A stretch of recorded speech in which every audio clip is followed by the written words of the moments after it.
चीनी नौसेना ने बुधवार को अपने सबसे उन्नत और स्वदेशी एयरक्राफ्ट कैरियर फुजियान को आधिकारिक रूप से कमीशन कर लिया है। ये जहाज अमेरिकी फोर्ड क्लास सुपर कैरियर्स में इस्तेमाल होने वाली इलेक्ट्रोमैग्नेटिक एयरक्राफ्ट लॉन्च सिस्टम यानी EMALS तकनीक से लैस पहला चीनी एयरक्राफ्ट कैरियर है, जिसे वैश्विक नौसेना शक्ति के शीर्ष पायदान पर ला खड़ा करता है। इलेक्ट्रोमैग्नेटिक एयरक्राफ्ट लॉन्च सिस्टम से विमान पूर्ण ईंधन लोड के साथ लॉन्च होते हैं, जिससे रेंज 200 से ज्यादा नॉटिकल माइल तक बढ़ जाती है। यह हिंद महासागर जैसे क्षेत्रों में लंबी तैनाती के लिए महत्वपूर्ण है।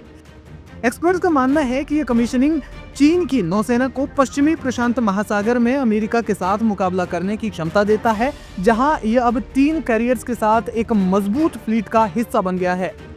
हाइनान प्रांत के सान्या नौसेना अड्डे पर आयोजित भव्य समारोह में चीनी राष्ट्रपति शी जिनपिंग ने स्वयं जहाज पर चढ़कर निरीक्षण किया और नौसेना के अधिकारियों को संबोधित किया। इस कमीशनिंग पर जिनपिंग ने कहा, फुजियान चीन की नौसेना को ब्लू वाटर फोर्स बनाने की दिशा में मील का पत्थर है। ये ताइवान, जलडमरू मध्य, दक्षिण चीन सागर और हिंद महासागर में हमारी संप्रभुता की रक्षा करेगा।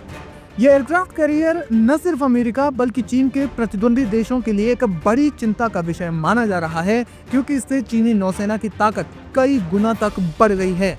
ऐसे में ये जानते हैं कि क्या है फुजियान एयरक्राफ्ट कैरियर की खासियत। इस कैरियर का कुल वजन 80,000 टन से ज्यादा है। इसकी लंबाई 316 मीटर है और चौड़ाई 76 मीटर है।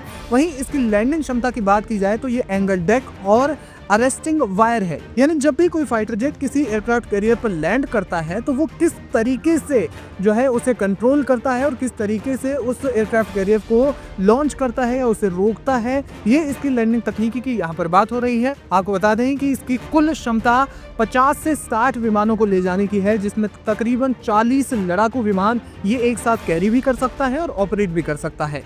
आधुनिक मिसाइलों समेत अन्य भारी हथियारों को ये ले जा सकता है। ये एयरक्राफ्ट कैरियर अमेरिका के USS जेराल्ड आर फोर्ड के बाद दुनिया का दूसरा ऐसा कैरियर है जिसमें EMALS तकनीकी का इस्तेमाल किया गया है। चीन के पहले कैरियर लियाओनिंग और शानडोंग इसकी जंप रैंप का इस्तेमाल करते थे, जिसमें विमानों को कम ईंधन और कम हथियारों के साथ उड़ान भरनी पड़ती थी। EMALS से विमान पूरे ईंधन और भारी हथियारों के साथ उड़ान भर सकते हैं। पूरे लोड के साथ उड़ान भरने की क्षमता से विमानों की ऑपरेशनल रेंज और हमलावर क्षमता काफी ज्यादा बढ़ जाती है। अब सवाल यह है कि फुजियान से भारत को कितनी चिंता करनी चाहिए। फुजियान चीन के 3 कैरियर के बेड़े में सबसे उन्नत है, जबकि भारत के पास वर्तमान में 2 ऑपरेशनल कैरियर हैं, INS विक्रमादित्य और INS विक्रांत। ये एयरक्राफ्ट कैरियर इंडो पैसिफिक और हिंद महासागर क्षेत्र में शक्ति संतुलन को चीन के पक्ष में झुका सकता है। वहीं EMALS तकनीकी के कारण फुजियान से लॉन्च होने वाले विमान अधिक ईंधन और अधिक हथियारों के साथ उड़ान भर सकते हैं। इसका मतलब ये है कि विमान चीन के तटों से बहुत दूर तक हमला करने और मिशन चलाने में सक्षम है। यदि फुजियान को हिंद महासागर में तैनात किया जाता है तो ये भारत की क्षेत्रीय सुरक्षा को सीधे चुनौती दे सकता है।